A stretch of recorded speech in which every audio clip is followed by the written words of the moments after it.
Hello, everyone. In Exodus, the 3rd chapter, we find ourselves seeing God call Moses out of the great burning bush moment. But I want to back up for a second and look at Moses' life leading up to that. His name actually means to draw out. He was born during a very turbulent time of slavery in Egypt, and God gave him that name because his parents put him in the river against Pharaoh's desire to kill all the male children of Israel because Israel was becoming too great and they were threatening Pharaoh. And then God had arranged for Moses to be pulled out of the river by Pharaoh's own daughter and raised in Pharaoh's household, even though he was a Hebrew slave. And so here he is at 40 years of age. He has this great education from Egypt and understanding how that works, but also a heart for his people, the Hebrew slaves.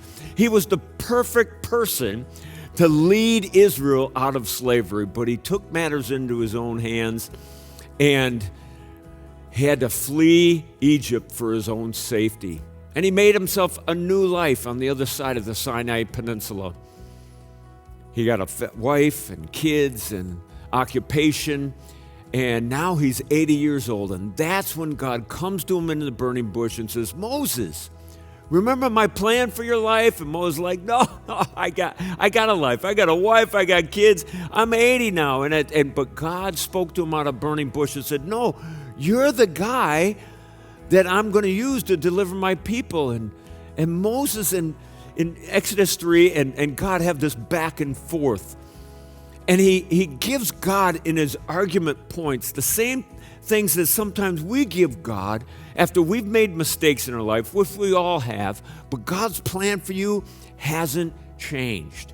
And so Moses, first of all, he says, man, what if they don't listen to me? He has fear, and he also feels inadequate, and he also feels reluctant, and he also feels like, he's not the man for the job. He just draws a line in the sand.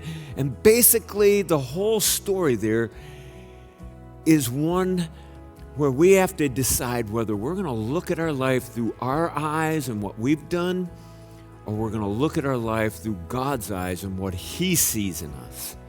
Because what He sees in you and what He sees in me is better than what we see. We see our life through our mistakes, through our failures. God sees us through what He can do in us.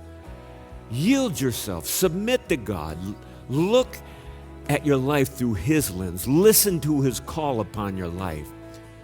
Maybe God's going to use you to do great things just like He did Moses, because Moses is in the history books as the great deliverer of Israel because he listened to God's plan for his life instead of looking at life through who he thought he was.